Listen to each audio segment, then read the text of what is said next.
નમસ્કાર વિદ્યાર્થી મિત્રો, ગુડ મોર્નિંગ. કેમ છો બધાય? મજામાં નહીં? હું પરમાર હાર્દિક ગીતાંજલિ વિદ્યાલય વતી આપ સૌનું હાર્દિક સ્વાગત કરું છું.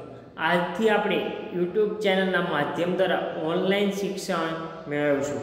આપણે યુટ્યુબ ચેનલ દ્વારા બરાબર 11મા ધોરણનું ઓનલાઈન શિક્ષણ મેળવવાનું છે.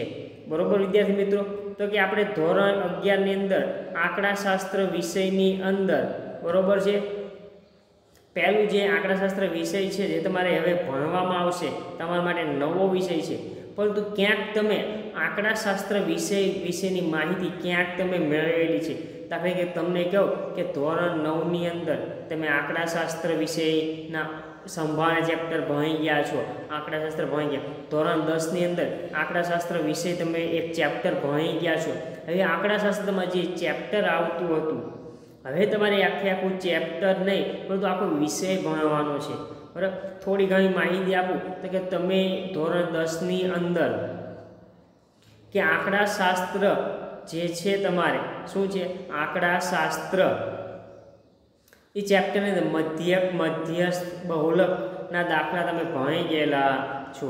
તો આપણે ધોરણ 11ની અંદર અનુક્રમિકા જોઈએ તો સૌથી પહેલાં માહિતીનું એકત્રીકરણ, એટલે કે માહિતી કેવા કેવા પ્રકારની હોય, પ્રત્યક્ષ હોય, પરોક્ષ હોય, એ માહિતી મેળવવાની અલગ અલગ રીત, કઈ કઈ રીતે માહિતી મેળવી શકાય. બરોબર છે. પછી કે માહિતીનું નિરૂપણ, બરોબર છે, એટલે કે વર્ગ આવૃત્તિ કોષ્ટક બનાવવું, આવૃત્તિ વિતરણ બનાવવું. બરાબર, તમારા 10મા ધોરણમાં, બરાબર 9મા ધોરણમાં તમે ભણી ગયા છો ને, આવૃત્તિ વિતરણ કઈ રીતે બનાવવું, તો તમે 5 ઊભા લીટા ને એક આડો લીટો કરતા હતા. બરાબર, પછી મધ્યવર્તી સ્થિતિના માપ, તો એ તમે સારી રીતે તમે અભ્યાસ કરી ગયા. તો કે સાહેબ અમે મધ્યવર્તી સ્થિતિના માપ તો ભણ્યા નથી, બરોબર છે, એવો પ્રશ્ન થાય તો એમાં આવશે મધ્યક, મધ્યસ્થ અને બહુલક. પછી આવશે પ્રસારમાનના માપ, પછી આવશે આવૃત્તિ વિતરણની વિષમતાઓ, પછી આવશે ક્રમચય, સંચય અને દ્વિપદી વિસ્તરણ, પછી આવશે નિદર્શન પદ્ધતિઓ, પછી આવશે વિધેય અને તમારી સામાયિક શ્રેણી જે આવતી હતી એવી આવશે બીજી ગુણોત્તર શ્રેણી. બરોબર વિદ્યાર્થી મિત્રો, તો આજે આપણે આંકડાશાસ્ત્રની અંદર જે પહેલું ચેપ્ટર છે માહિતીનું એકત્રીકરણ, એટલે કે collection of data, any A chapter આજ શરૂ કરી રહ્યા છીએ. તો એને આપણે વિષય વસ્તુ કઈ કઈ છે, તો કે સૌથી પહેલાં કે આંકડાશાસ્ત્ર વિષયનો ઉદ્ભવ અને વિકાસ. પછી આપ્યું કે સંખ્યાત્મક માહિતી કોને, કે જે માહિતી સંખ્યામાં દર્શાવી શકાય, તો કે ગુણાત્મક માહિતી કોને, કે જે સંખ્યામાં દર્શાવી ન શકાય. બરોબર, દાખલા તરીકે કોઈ વિદ્યાર્થી હોશિયાર છે, બરોબર, પ્રામાણિક છે, તમે સંખ્યામાં દર્શાવી શકતા નથી. પછી કે પ્રાથમિક અને ગૌણ માહિતીનો અર્થ અને એનો તફાવત. પછી પ્રાથમિક માહિતી એકત્ર કરવાની રીતો, કે પ્રત્યક્ષ તપાસ, બરોબર, પરોક્ષ તપાસ અને પ્રશ્નાવલીની રીત. બરોબર, પછી આદર્શ પ્રશ્નાવલીના લક્ષણો, પછી ટપાલ દ્વારા પ્રશ્નાવલી, આગળક દ્વારા પ્રશ્નાવલી. બરોબર છે વિદ્યાર્થી મિત્રો. પછી કે ગૌણ માહિતીના પ્રાપ્તિ સ્થાનો, પછી ગૌણ માહિતીનો ઉપયોગ કરતી વખતે રાખવી પડતી સાવચેતીઓ. બરાબર, આટલી આપણે માહિતી મેળવવાની છે. તો કે આજે આપણે શરૂ કરીએ કે આંકડાશાસ્ત્રનો ઉદ્ભવ અને વિકાસ. તો સૌથી પહેલાં કે આંકડાશાસ્ત્રનો ઉદ્ભવ ક્યારથી થયો છે, એનો વિકાસ કેવી રીતે થયો, તો કે આપણે વાત કરીએ કે આંકડાશાસ્ત્ર ક્ષેત્રે ભારતનું પ્રદાન મૌર્ય સામ્રાજ્ય ઈસવીસન પૂર્વે 321થી 296ના સમયથી મહત્વનું રહ્યું છે, તેની નોંધ મળે છે. કે ભારતની અંદર જે મૌર્ય સામ્રાજ્ય હતું, સમાજ વિદ્યામાં તમે ભણી ગયા છો ત્યારથી આંકડાશાસ્ત્ર વિશે જોવા મળે છે. બીજું કે મોગલ સમ્રાટ અકબરના શાસન, તો કે અકબરનો શાસનનો સમયગાળો કેટલો હતો, તો કે ઈસવીસન 1996થી 1597 સુધી શું હતો, અકબરનો શાસનકાળ હતો. બરાબર, તો તમારે આ વિકલ્પમાં કે ભારતની અંદર અકબરનો શાસનનો સમયગાળો કેટલો હતો, તો કે 1596થી 1597 દરમિયાન મોગલ સામ્રાજ્યની વહીવટી અને મુલકી સેવાઓને અનુરૂપ ઉચ્ચ કક્ષાની પ્રસ્થાપિત થયેલ આંકડાશાસ્ત્રીય પદ્ધતિનો ઉલ્લેખ અબુલ ફઝલ રચિત આઈને અકબરીમાં પણ જોવા મળે છે. એટલે કે જે તમને બાજુમાં ગ્રંથ આપેલો છે, બરોબર છે, જો આ તમે ગ્રંથ છો એ કયો ગ્રંથ છે, તો કે આઈને અકબરી, અકબરના શાસનકાળ દરમિયાન કોણે લખ્યો હતો, તો કે અબુલ ફઝલે લખેલો હતો એ ગ્રંથ. એ ગ્રંથનું નામ શું છે, આઈને અકબરી. બરાબર, અકબરના દરબારની અંદર એક વ્યક્તિ હતો, એનું નામ હતું અબુલ ફઝલ, જેણે આ ગ્રંથ લખ્યો હતો આઈને અકબરી, બરાબર. એ ગ્રંથની અંદર એક તો કઈ રીતે કે વહીવટી અને મુલકી સેવાઓને અનુરૂપ, તે વહીવટી સેવા હોય કે મુલકી સેવા હોય, એના ઉચ્ચ કક્ષાના આંકડા શાસ્ત્રની પદ્ધતિનો ઉલ્લેખ જોવા મળેલો છે. આગળ કીધું કે રાજ્યને લગતી માહિતીનું પૃથ્થકરણ કરવા માટે સૌ પ્રથમ વખત ગોડફિલ એકેનવોલેએ 1749માં જર્મન શબ્દ સ્ટેટિસ્ટિકનો ઉપયોગ કર્યો. એટલે કે સૌથી પહેલાં સ્ટેટિસ્ટિક શબ્દનો ઉપયોગ કોણે કર્યો, બરાબર? તો એને કોણે કર્યો? તો કે ગોડફિલ એકેનવોલે, બરાબર છે. કઈ સાલમાં કર્યો? તો કે 1749માં. બરાબર. સ્ટેટિસ્ટિક શબ્દ કઈ ભાષાનો? તો કે જર્મન શબ્દ છે, બરાબર. તો આના પરથી અલગ અલગ પ્રશ્ન પૂછાય. તો કે સૌથી પ્રથમ સ્ટેટિસ્ટિક શબ્દનો ઉપયોગ કોણે કર્યો? તો ગોડફિલ એકેનવોલે, બરાબર. સૌપ્રથમ ગોડફિલ એકેનવોલે કયા શબ્દનો ઉપયોગ કર્યો અને કઈ ભાષાનો હતો? તો કે જર્મન ભાષાનો શબ્દ હતો અને સ્ટેટિસ્ટિક શબ્દ હતો. કયા વર્ષમાં કર્યો, કઈ સાલમાં કર્યો? તો કે 1749માં. બીજું કીધું કે 1750 પહેલાં આંકડા શાસ્ત્રમાં પ્રદાન મુખ્યત્વે સ્પષ્ટ સંભાવનાયુક્ત કલ્પનાઓના ઉપયોગ સિવાયની માહિતીના પૃથ્થકરણના દાખલાઓ પર આધારિત હતું. એટલે કે આની પહેલાં આંકડાશાસ્ત્ર જે શબ્દ છે એનો મોટે ભાગે ઉપયોગ ક્યાં થયો? તો કે સંભાવના મૂકવા માટે. જો આમ થશે તો, જો આટલો વરસાદ પડશે તો, એટલે કે ટૂંકમાં કહીએ તો કે સંભાવના માટે જ આંકડાશાસ્ત્રનો ઉપયોગ કરવામાં આવતો હતો. અત્યારે સંભાવના કરતાં પણ વધારે, દાખલા તરીકે તમારું રિઝલ્ટ બને છે તો એ આંકડાશાસ્ત્રના મધ્યકને આધારે બનાવવામાં આવે છે, બરાબર. બીજું કે આપણે જોઈએ છીએ કે ઘણીવાર છાપામાં કે વૃદ્ધિદરમાં આટલો ટકા વધારો થયો, તો એ જે કાંઈ માહિતી આપે છે એ આંકડાશાસ્ત્રની ગણતરીના આધારે જ આપવામાં આવે છે, બરાબર છે. પછી કીધું કે 18મી સદી સુધી આંકડાશાસ્ત્ર શબ્દનો ઉપયોગ રાજ્યો દ્વારા માહિતીને પદ્ધતિસર એકત્રિત કરવા માટે થતો. કે 18મી સદી શરૂ થઈ કે 17મી સદી પૂરી થઈ અને 1800મી સદી શરૂ થઈ, બરાબર. તો એ પછી આંકડાશાસ્ત્રનો ઉપયોગ કેમાં કરવામાં આવે? કે રાજ્યો દ્વારા જે કાંઈ પદ્ધતિસર માહિતી ભેગી કરવામાં આવે, જે કાંઈ માહિતી ભેગી કરવામાં આવે એને અલગ અલગ રીતે દર્શાવવા માટે આંકડાશાસ્ત્રનો ઉપયોગ થતો હતો. આંકડાશાસ્ત્રનો ઉલ્લેખ એન્સાઇક્લોપીડિયા બ્રિટાનિકામાં ઈસવીસન 1797માં થયો હતો, બરાબર. કે આંકડાશાસ્ત્રનો ઉલ્લેખ બીજો કઈ જગ્યાએ થયો હતો? તો કે એન્સાઇક્લોપીડિયા બ્રિટાનિકામાં કઈ સાલમાં કરવામાં આવ્યો હતો? તો કે 1797માં કરવામાં આવેલો હતો. એક માર્કમાં પ્રશ્ન પૂછે કે આંકડાશાસ્ત્રનો ઉલ્લેખ, બરાબર, કયા પુસ્તકની અંદર કયા વર્ષે કરવામાં આવેલો હતો? તો કે એન્સાઇક્લોપીડિયા બ્રિટાનિકાના પુસ્તકની અંદર, બરાબર, 1797માં કરવામાં આવેલો હતો. આગળ કહ્યું કે સંભાવના શાસ્ત્રનો પ્રારંભિક પરિણામો 17મી અને 18મી સદીઓમાં શોધાય. કે જે સંભાવના જે કે આમ થાય તો આવું થશે, બરાબર. આપણે સંભાવના તમને ખબર છે ને વિદ્યાર્થી મિત્રો, કે 2 લાલ દડા હોય, 3 પીળા દડા હોય અને 4 કાળા દડા હોય, એમાંથી સૌપ્રથમ લાલ દડો પસંદ થવાની સંભાવના કેટલી, બરાબર છે. આવું તમને ખબર છે. તો કે સંભાવનાના પ્રારંભિક પરિણામો છે ક્યારથી શોધાયા હતા? કે 17મી અને 18મી સદીમાં એની શોધ થઈ હતી. તો એ શોધ કોણે કરી હતી? સંભાવના શાસ્ત્રના જે પ્રારંભિક પરિણામો છે એની શોધ કોણે કરી હતી? તો કે એના 2 મહારથીઓ કે લાસપાસ અને ગોસ હતા, બરાબર. લાસપાસનો સમયગાળો આપેલો છે કેટલો છે? તો કે 1749થી 1827 અને ગોસનો સમયગાળો આપેલો છે 1772થી 1855, બરાબર. જો ખાસ તમે જેટલા સમયગાળા આપ્યા તો સૌથી પહેલો સમયગાળો મૌર્ય સામ્રાજ્યનો, તો કે 321થી 296. બીજો કે મોગલ સમ્રાટ અકબરનો સમયગાળો 1596થી 1557. એના દરબારમાં કયો વ્યક્તિ હતો જેને એક પુસ્તક લખ્યું? તો કે અબુલ ફઝલ હતું. એને કયું પુસ્તક લખ્યું?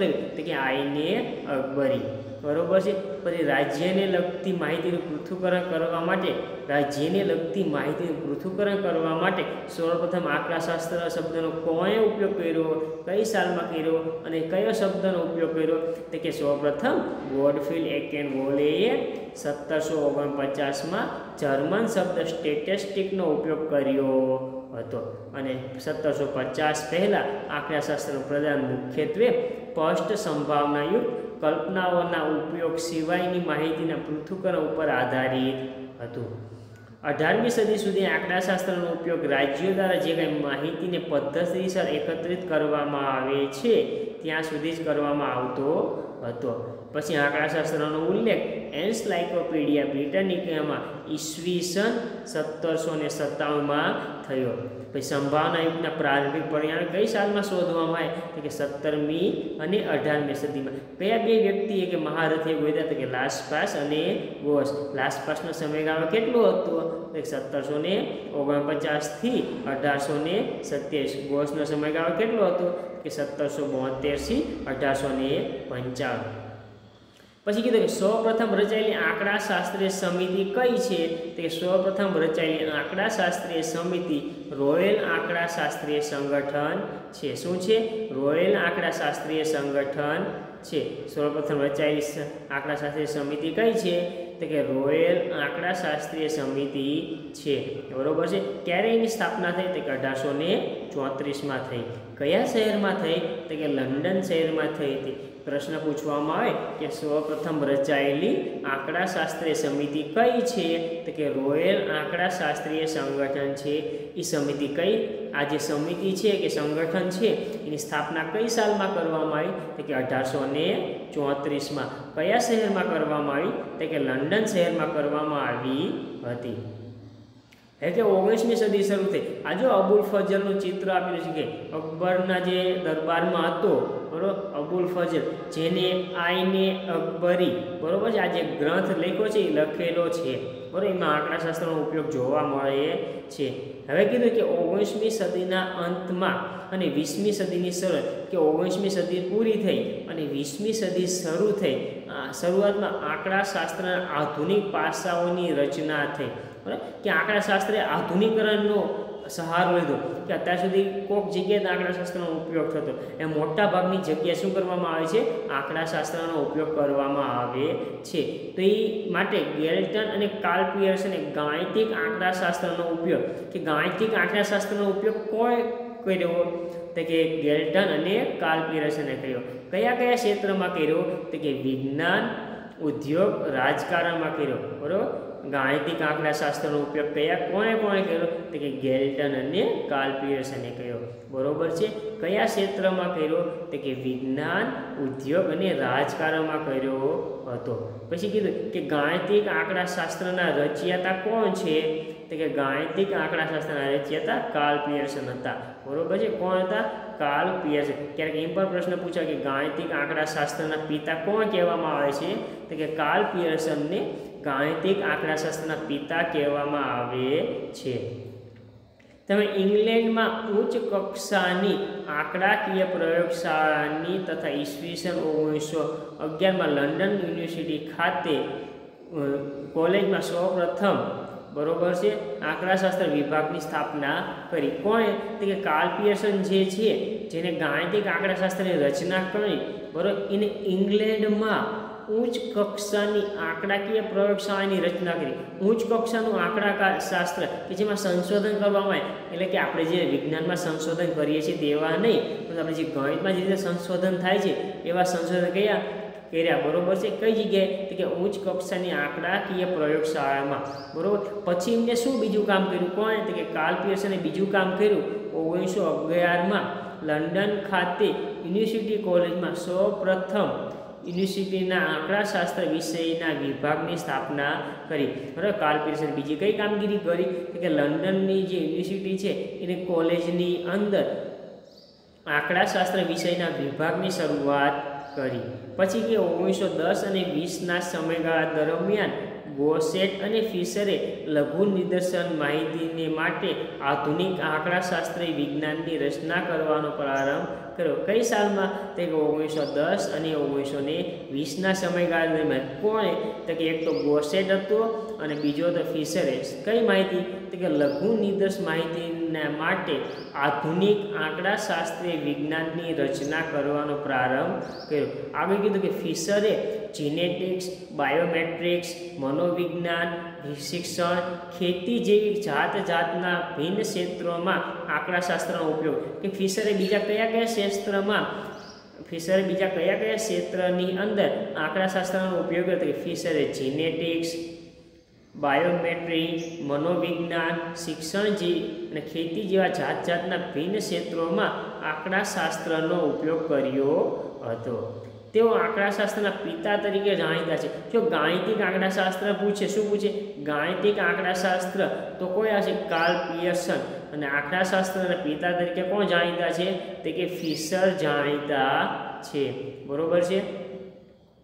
એટલે કે તેઓ આંકડાશાસ્ત્રના પિતા તરીકે ખૂબ જ જાણીતા છે. કોણ? તે કે ફિશર. ઈસવીસન 1930 દરમિયાન પિયર્સન તથા જે નેમન દ્વારા સંયુક્ત રીતે થયેલા કાર્યોમાં અગાઉ વિકસિત થયેલ રચનાઓની સુધારણા તથા વ્યાપકતા જોવા મળતી હતી. એટલે કે પિયર્સન છે અને જે નામન દ્વારા છે કે સંયુક્ત રીતે એમને કામ કર્યું છે અને એમને શું આંકડાશાસ્ત્રનો વિકાસ કરવા માટે અલગ અલગ રચનાઓ કરી અને એમાં સુધારણા પણ કર્યા. ત્યારબાદ ઉત્તરોત્તર આંકડાશાસ્ત્રની આધુનિક પદ્ધતિનો વિકાસ થયો. ત્યાર પછી શું કે આંકડાશાસ્ત્રની અલગ અલગ પદ્ધતિનો વિકાસ કરવામાં આવ્યો. બરોબર છે. અલગ અલગ પદ્ધતિઓ અસ્તિત્વમાં આવી. આગળ શું કહે કે ભારતમાં આંકડાશાસ્ત્રનો વિકાસ. તો કે ભારતની અંદર આંકડાશાસ્ત્રનો વિકાસ કઈ રીતે થયો? તો કે ભારતના જાણીતા એક આંકડાશાસ્ત્રી હતા. કોણ? તો કે પીસી મહાનોબિસ. ભારતના આંકડાશાસ્ત્રી કોણ છે? તો કે પીસી મહાનોબિસ દ્વારા ભારતીય આંકડાશાસ્ત્રીય સંસ્થાની સ્થાપના થઈ. એક તો પહેલાં ભારતના જાણીતા આંકડાશાસ્ત્રી કોણ? તો કે પીસી મહાનોબિસ. બરાબર. એમને કઈ સંસ્થાની સ્થાપના કરી? કે ભારતીય આંકડાશાસ્ત્રીય સંસ્થા, એટલે કે ઇન્ડિયન સ્ટેટિસ્ટિક ઇન્સ્ટિટ્યૂટ, એટલે કે ISI. પાકિસ્તાનના ISIની વાત થતી નથી. તમને ક્યારેક એક માર્કમાં પ્રશ્ન પૂછે કે ISIનું પૂરું રૂપ લખો તો શું થશે? Indian statistical institute. બરાબર. જેની સ્થાપના કોણે કરી? તો કે પીસી મહાનોબિસ. પીસી મહાનોબિસ ક્યાંના રહેવાસી હતા?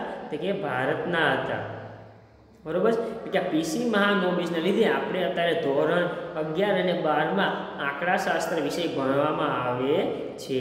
બરાબર. તેમણે ઈસવીસન 1941માં કોલકાતા યુનિવર્સિટીમાં સૌપ્રથમ અનુસ્નાતક કક્ષાએ આંકડાશાસ્ત્ર વિષયની શરૂઆત કરી. એટલે કે 1941માં જે કોલકાતા યુનિવર્સિટી છે એમાં એમને સૌપ્રથમ વખત અનુસ્નાતક કક્ષાએ, એટલે કે માસ્ટર ડિગ્રી કહીએ આપણે, M.Com જે કહીએ, બરાબર, એ આંકડાશાસ્ત્ર વિષયની શરૂઆત કરી.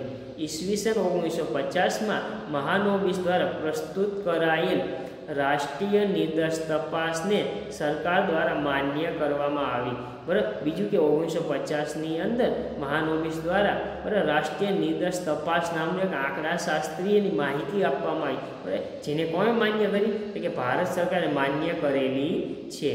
અને માહિતી એકત્રીકરણનો પ્રથમ તબક્કો ઓક્ટોબર 1950માં શરૂ થયો. એટલે કે જે રાષ્ટ્રીય નિર્દેશ તપાસ છે એના દ્વારા માહિતી ભેગી કરવાની માન્યતા કોણે આપી? સરકારે આપી. બરાબર. આ કોણે રજૂ કરી હતી? તો કે પીસી મહાનોબિસ છે. બરોબર છે. એના દ્વારા જે કાંઈ માહિતીનો રીતનો ઉપયોગ કરવાની શરૂઆત ક્યારથી થઈ? બરાબર કે માહિતી ભેગી કરવાની શરૂઆત સૌપ્રથમ ક્યારે થઈ? તો કે ઓક્ટોબર 1950માં થઈ. અન્ય સંસ્થા ભારતીય ખેતી વિષયક આંકડાશાસ્ત્ર સંશોધન સંસ્થા. ભારતમાં બીજી કઈ સંસ્થા આવેલી છે? તો કે ભારતીય ખેતી વિષયક આંકડાશાસ્ત્ર સંશોધન સંસ્થા, એટલે કે Indian agriculture statistic research institute, એટલે કે ISRO. બરાબર. IASRI. બરાબર. એક તમને પ્રશ્ન પૂછે કે IASRIનું પૂરું રૂપ શું થાય? તો કે Indian agriculture statistic research institute. બરાબર. એટલે કે અન્ય સંસ્થા ભારતીય ખેતી વિષયક આંકડાશાસ્ત્ર સંશોધન સંસ્થા, એટલે કે Indian agriculture statistic research institute IASRIનું પણ ભારતમાં આંકડાશાસ્ત્રના વિકાસમાં ખૂબ જ યોગદાન રહેલું છે. બીજું કે વિષયનો અર્થ, કાર્યક્ષેત્ર અને મર્યાદા ઉપર આધારિત આંકડાશાસ્ત્ર 100 ઉપરાંત વ્યાખ્યાઓની સૂચિ WF વિક્લોસે આપી. એટલે કે આંકડાશાસ્ત્રની અલગ અલગ વ્યાખ્યા કેટલી? તો કે 100 કેના ઉપર? તો કે એની કાર્યક્ષેત્ર અને મર્યાદા ઉપર આધારિત આંકડાશાસ્ત્રની વ્યાખ્યાઓની સૂચિ કોણ આપી? તો WF વિક્લોસે આપેલી છે. અને 1935માં એને એકત્રિત કરી. કઈ સાલમાં એને એકત્રિત કરી હતી સૂચિ આ? તો કે 1935માં. હવે તમને આપેલ કે કોસ્ટન અને ક્રાઉડના મતે આંકડાશાસ્ત્રની વ્યાખ્યા. કે કોસ્ટન અને ક્રાઉડે આંકડાશાસ્ત્રની કઈ વ્યાખ્યા આપેલી છે કે આંકડાશાસ્ત્ર એ વિજ્ઞાન છે જે આંકડાકીય માહિતીનું એકત્રીકરણ, પૃથ્થકરણ અને અર્થઘટન કરે છે. શું કીધું? કોસ્ટન અને ક્રાઉડની વ્યાખ્યા શું છે કે આંકડાશાસ્ત્ર એક પ્રકારનું વિજ્ઞાન છે, બરોબર છે, જેમાં આંકડાકીય માહિતીનું એકત્રીકરણ એટલે આંકડાકીય માહિતી મેળવવામાં આવે છે, બરોબર છે. એ મેળવ્યા પછી એના પર પૃથ્થકરણ કરવામાં કે તપાસ કરવામાં આવે છે અને તપાસને અંતે એનું અર્થઘટન કરવામાં આવે છે. એટલે કે આંકડાશાસ્ત્ર એ વિજ્ઞાન છે જે આંકડાકીય માહિતીનું એકત્રીકરણ, પૃથ્થકરણ અને અર્થઘટન કરે છે. આ વ્યાખ્યા લગભગ અત્યાર સુધી 4 થી 5 વાર 2 માર્કમાં પૂછાઈ ગઈ છે. કેટલા માર્કની અંદર? 2 માર્કની અંદર પૂછાઈ ગઈ. આ વ્યાખ્યા તમારે પાકી કરવી જરૂરી છે, બરોબર છે. તો વિદ્યાર્થી મિત્રો, આજે આપણે અહીં સુધી જ રાખીએ છીએ. તમારે હોમવર્કની અંદર ભારતમાં જે આંકડાશાસ્ત્રનો વિષય વિકાસ છે એટલે કે આખો પેરેગ્રાફ છે એ ટૂંક નોંધ સ્વરૂપે. બીજો પ્રશ્ન આવશે કે કોસ્ટન અને ક્રાઉડના માટે આંકડાશાસ્ત્રની વ્યાખ્યા લખો. અને જે ઉપર આપણે નાના નાના પ્રશ્નો જોઈ ગયા, બરાબર, 4 થી 5 પ્રશ્નો, તો એ બધા પ્રશ્નો કયા પ્રશ્નો? તો કે અકબરના દરબારમાં કયા વ્યક્તિએ કઈ પુસ્તક લખ્યું? તો કે અબ્દુલ ફઝલ રચિત આઈને અકબરી, બરોબર છે. પછી સૌપ્રથમ માહિતીના પૃથ્થકરણ માટે કયા વ્યક્તિએ કઈ સાલમાં કયા શબ્દનો ઉપયોગ કર્યો? તે ગોડફ્રીડ એકેનબોલીએ 1749માં જર્મન શબ્દ સ્ટેટિસ્ટિકનો ઉપયોગ કર્યો, બરોબર. તો આ બીજો પ્રશ્ન થશે. ત્રીજો પ્રશ્ન કહીએ તો કે આંકડાશાસ્ત્રનો ઉલ્લેખ શેમાં જોવા મળે છે? તો કે એન્સાઇક્લોપીડિયા બ્રિટાનિકામાં જોવા મળે છે. કઈ સાલમાં થયો? તો કે 1797માં. પછી સંભાવના શાસ્ત્રના પ્રારંભિક પરિણામો કઈ સાલમાં મેળવવામાં આવી? કોણે મેળવ્યા? કે 17મી અને 18મી સદીમાં મેળવવામાં આવી. કયા બે વ્યક્તિએ મેળવ્યા? તો કે લાસપાસ અને ગોસે. પછી કે સૌપ્રથમ રચાયેલી આંકડાશાસ્ત્રીય સમિતિ કયા શહેરમાં સ્થાપવામાં આવી? કયા વર્ષે સ્થાપવામાં આવી? તો કે રોયલ આંકડાશાસ્ત્રીય સંગઠન છે, જેની સ્થાપના 1834માં લંડન શહેરમાં થઈ હતી, બરોબર છે. ગાણિતિક આંકડાશાસ્ત્રના પિતા કોણ? તો કે કાર્લ પિયર્સન છે, બરોબર છે.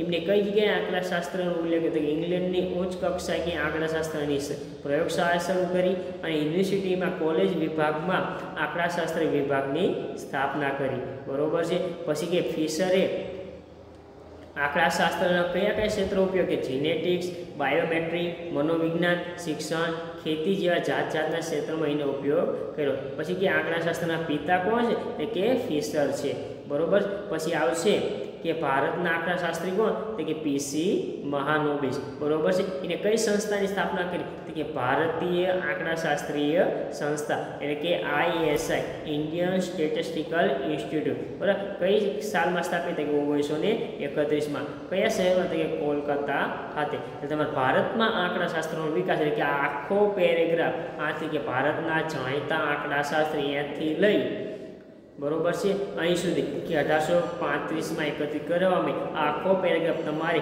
પાકા ચોપડામાં લખવાનો છે. બીજા મેં ઉપર જે પ્રશ્નો કીધા 3-4 પ્રશ્નો એ પણ પ્રશ્નો લખવાના છે. અને ખાસ મોસ્ટ આઈએમપી, બરોબર, કે આંકડાશાસ્ત્ર એ વિજ્ઞાન છે જે આંકડાકીય માહિતીનું એકત્રીકરણ, પૃથ્થકરણ અને અર્થઘટન કરે છે. આ વ્યાખ્યા પણ લખવાની છે, બરોબર. આ બધું તમારે પાકા ચોપડામાં લખવાનું થશે, બરોબર. સમજાઈ ગયું વિદ્યાર્થી મિત્રો? તમને ન સમજાયું હોય તો તમે મારો પર્સનલી કોન્ટેક્ટ કરી શકો છો. વિડીયોને લાઇક કરો, વિડીયોને શેર કરો. ઘરે રહો, સુરક્ષિત રહો, ખુશ રહો. જય હિન્દ, જય ભારત.